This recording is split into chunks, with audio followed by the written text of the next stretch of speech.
4 जून को होने वाली मतगणना को लेकर की प्रेस वार्ता, डीएम एसएसपी ने दी जानकारी। मतगणना के दौरान होने वाले सुरक्षा इंतजामों को लेकर सोमवार को संभल के जिलाधिकारी और एसएसपी द्वारा एक प्रेस वार्ता आयोजित की गई, जिसमें 4 जून को होने वाली व्यवस्थाओं की जानकारी दी। वहीं एसएसपी ने सुरक्षा व्यवस्थाओं के बारे में बताया। देखिए, कल 4 जून को मतगणना प्रारंभ होनी है, जैसा आप सब अवगत ही हैं। बहजोई में हमारा जो स्ट्रांग रूम है, वेयर हाउस है, वहाँ पर 4 मतगणना हॉल्स बनाए गए हैं और वहीं पर चारों विधानसभाओं की जो डिस्ट्रिक्ट संभल के हैं उनकी मतगणना होगी।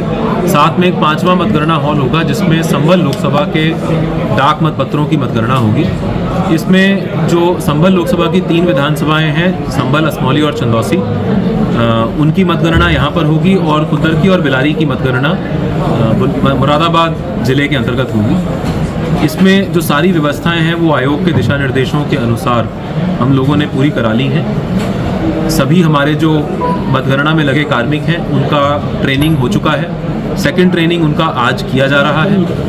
रैंडमाइजेशन हमारा प्रथम और द्वितीय हो चुका है और कल प्रातः अर्ली मॉर्निंग में हम थर्ड रैंडमाइजेशन करके ये निर्धारित करेंगे माननीय प्रेक्षक की उपस्थिति में कि कौन सा मतगणना कार्मिक किस टेबल पर जाकर मतगणना करेगा।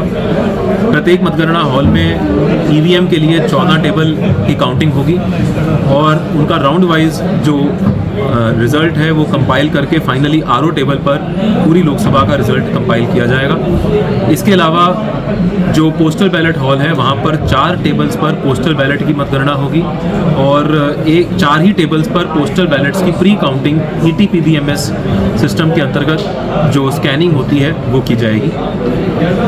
मतगणना में ईवीएम की सारी मतगणना खत्म होने के बाद जो कुछ ईवीएम्स की वीवीपैट की पर्चियों की काउंटिंग होती है वो पूरी मतगणना खत्म होने के बाद अंत में प्रत्येक मतगणना हॉल में प्रत्येक विधानसभा में एक टेबल पर निर्धारित टेबल पर की जाएगी, जिसके लिए अलग से आयोग के दिशा निर्देशानुसार व्यवस्थाएं की गई हैं। क्योंकि गर्मी का प्रकोप काफ़ी ज़्यादा है तो हमारे सभी मतगणना कार्मिकों के लिए और साथ ही साथ हमारे एजेंट्स के लिए भी वहाँ पर पर्याप्त मात्रा में पेयजल व्यवस्था हमने की है। साथ ही साथ इलेक्ट्रोलाइट्स और ORS सॉल्यूशन इत्यादि और अन्य जो आवश्यक दवाइयाँ होती हैं वो भी हम लोगों ने वहाँ पर सेटअप की हैं। एक मिनी हेल्थ सेंटर बनाया है जहाँ पर डॉक्टर्स की पूरी टीम रहेगी, जो किसी भी प्रकार का अगर किसी कार्मिक को या किसी एजेंट को या किसी भी अन्य व्यक्ति को वहाँ पर जो हमारे लगे हुए हैं, अगर उनको किसी प्रकार की कोई दिक्कत होती है तो तत्काल उनका हम लोग इलाज भी कर सकें। पूरी जो मतगणना है वो CCTV की निगरानी में होगी। प्रत्येक मतगणना हॉल में हम लोगों ने CCTV कैमरास लगाए हैं जिससे कि किसी भी प्रकार से जो हमारे जो प्रत्येक टेबल पर जो भी गतिविधियां हैं उनको रिकॉर्ड किया जा सके। और साथ ही साथ पर्याप्त मात्रा में मतगणना हॉल्स के बाहर फर्स्ट कॉर्डन में CRPF के जवान, सेकंड कॉर्डन में जो परिसर है वहाँ पर पुलिस के जवान और थर्ड कॉर्डन जो 100 मीटर का हमारा है वहाँ पर भी पुलिस के जवानों की तैनाती करके पूरी सुरक्षा व्यवस्था की गई है।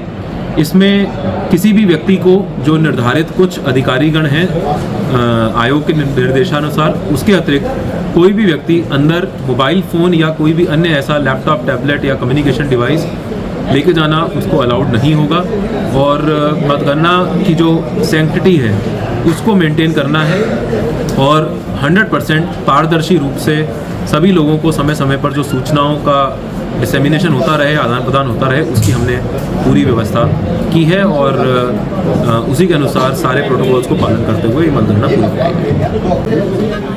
देखिए, मतगणना को लेके पुलिस ने जो भी मुख्यालय से और चुनाव आयोग की तरफ से जो भी दिशा निर्देश दिए गए थे उसके अनुसार अपनी ड्यूटी लगाई है।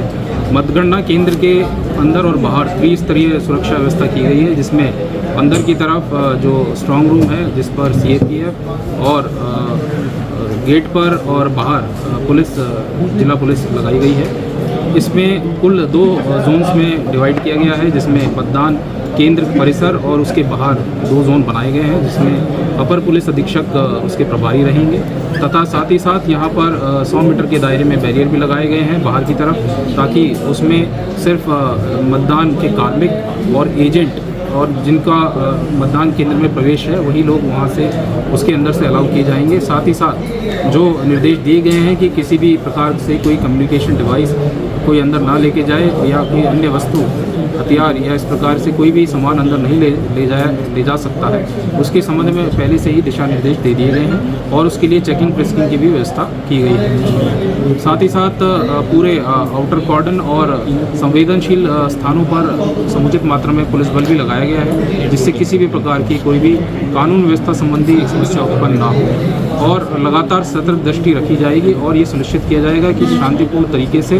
गणना की प्रक्रिया संपन्न हो। जसवन टेलीकॉम मोबाइल रिपेयरिंग पार्ट्स एवं मोबाइल एक्सेसरीज के थोक विक्रेता। हमारे यहाँ कुशल इंजीनियरों द्वारा हर प्रकार के Samsung, iPhone, Nokia, Vivo, Mi, Honor, Oppo, Motorola आदि मोबाइल की बेहतरीन रिपेयरिंग की जाती है। अब आप अपना मोबाइल रिपेयरिंग कराएं विद ओरिजिनल पार्ट्स के साथ। जसवन टेलीकॉम हमें आईफोन स्पेशलिस्ट, हाईवे प्लाजा के सामने, मंडी चौराया, मथुरा।